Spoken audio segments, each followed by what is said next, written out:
আমি এখানে মুরগির মাংস নিয়ে নিয়েছি হাড় ছাড়িয়ে।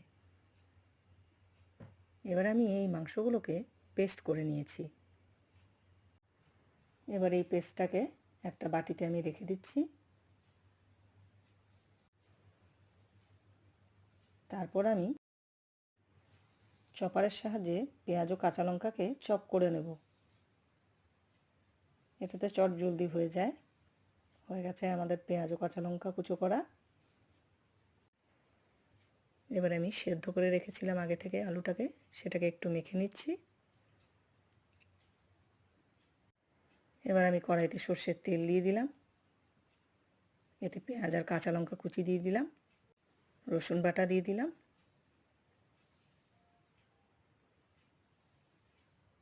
এবারে নাড়াচাড়া করতে থাকবো।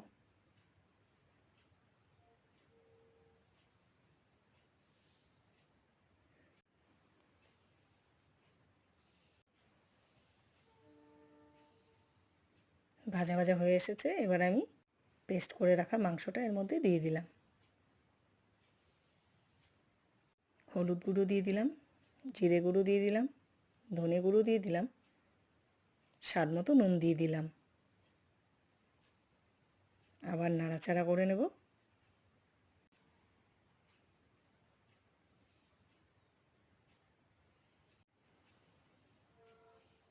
বেশ খানিকক্ষণ ধরে ভাজবো।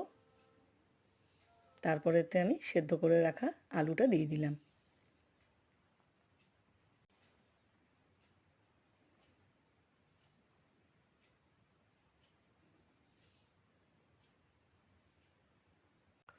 মাংসটা ভালোভাবে ভাজা হয়ে গেছে। এবার আমি এটাকে ঠান্ডা হতে দেব। এবার আমি একটা বাটিতে 2 চামচ বেসন নিয়ে নিচ্ছি, 1 চামচ চালের গুঁড়ো নিয়ে নিচ্ছি, একটা ডিম আমি নিয়ে নিচ্ছি। ডিমটাকে ভালো করে ফেটিয়ে নেব।